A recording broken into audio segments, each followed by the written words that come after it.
Summer holidays வந்தாச்சு, நம்ம GT ஹாலிடேஸும் வந்தாச்சு. GT holidays, south India's number 1 travel brand. மார்க்கெட்லயே கம்மி சேதாரத்துல இன்னும் 1% தள்ளுபடி கொடுப்போம். ஓகே, வைரநக கேரட்டுக்கு 5000 தள்ளுபடி கொடுப்போம். தள்ளுபடி திருவிழா. குறைந்த விலை, நிறைந்த தரம், தங்கள் தேவைகள் அனைத்தும் ஒரே இடத்தில். ஜெயச்சந்திரன் துணை முதலமைச்சரே வந்து திறந்து வைப்பார், நீங்க எதிர்பார்க்கல? சத்தியமா நான் எதிர்பார்க்கல. இந்த அளவுக்கு வந்து நடக்கும் அதான் சொன்னேன். இது ஒரு திருவிழா மாதிரி இருக்குது. ஒரு 5 நாளாக வந்து இந்த ரோடை ரெடி பண்ணுறது, லைட்டு போடுறது, இதெல்லாமே வந்து இந்த அளவுக்கு எதிர்பார்க்கல. புகழ்பெற்ற பின்னணி பாடகரான எஸ்பி பாலசுப்ரமணியம் இந்திய சினிமாவின் அடையாளமாக இருந்தவர். இசையுலகில் தனது இனிமையான குரல் மூலம் இன்றும் ரசிகர்கள் மனதில் நீங்கா இடம் பிடித்திருப்பவர்.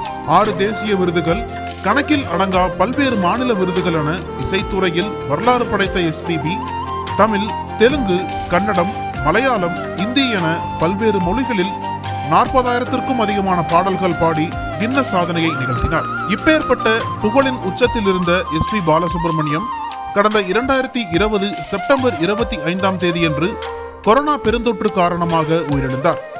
அவரது மறைவு கோடிக்கணக்கான ரசிகர்களை பெரும் துயரத்தில் ஆழ்த்தியது.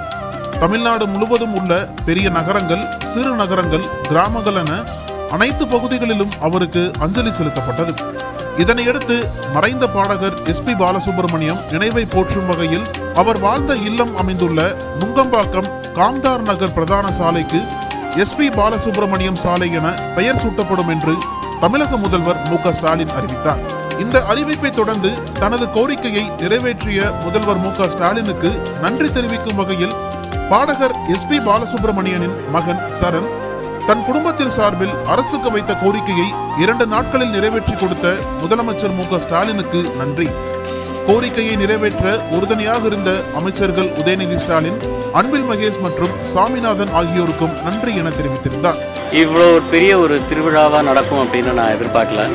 இதுக்கு வந்து தமிழக அரசாங்கத்துக்கும், குறிப்பாக சீஃப் மினிஸ்டர் அவர்களுக்கும், டெப்யூட்டி சிஎம், இந்த ஸ்ட்ரீட்டை வந்து இனாகுரேட் பண்ண டெப்யூட்டி சிஎம் அவர்களுக்கும், எங்கள் குடும்பத்தின் சார்பாக, எஸ்பிபி ரசிகர்கள் சார்பாக and Kamdar Nagar house owners association அவர்களின் சார்பாக நன்றி தெரிவிக்க கடமைப்பட்டிருக்கேன். இதனிடையே எஸ்பி பாலசுப்ரமணியம் பெயர் சூட்டப்பட்ட சென்னை நுங்கம்பாக்கம் காம்தார் சாலை முதல் தெருவில் வைக்கப்பட்டுள்ள எஸ்பி பாலசுப்ரமணியம் சாலை என்ற பெயர் பலகையை துணை முதல்வர் உதயநிதி ஸ்டாலின் திறந்து வைத்தார். இந்த நிகழ்வின் போது எஸ்பிபி மகன் சரண் உட்பட அவரது குடும்பத்தினர் மற்றும் அமைச்சர்கள் மா சுப்பிரமணியன், KN நேரு ஆகியோர் உடனிருந்தனர். துணை முதலமைச்சரே வந்து திறந்து வைப்பார், நீங்க எதிர்பார்க்கல? சத்தியமா நான் எதிர்பார்க்கல. இந்த அளவுக்கு வந்து நடக்கும் அதான் சொன்னேன். இது ஒரு திருவிழா மாதிரி இருக்குது. ஒரு 5 நாளாக வந்து இந்த ரோடை ரெடி பண்ணுறது, லைட்டு போடுறது, இதெல்லாமே வந்து இந்த அளவுக்கு எதிர்பார்க்கல. Again very grateful to the government. அப்பாவுக்கு மணிமண்டபம் கட்டுவது தொடர்பாக தற்போது துணை முதலமைச்சர் கேட்டோம். ஸோ நீங்கள் கோரிக்கை வச்சாங்கன்னு சொன்னால் முதலமைச்சர் பரிசீலிப்பார்னு சொல்லியிருக்காங்க. அதை நீங்கள் எப்படி பார்க்குறீங்க? அது அவங்களுடைய பெருந்தன்மை.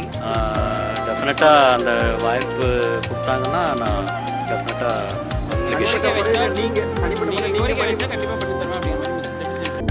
அனல் பறக்கும் செய்திகளை அப்டேட் செய்து கொள்ள நக்கீரன் களத்தை இப்பவே சப்ஸ்கிரைப் பண்ணுங்க.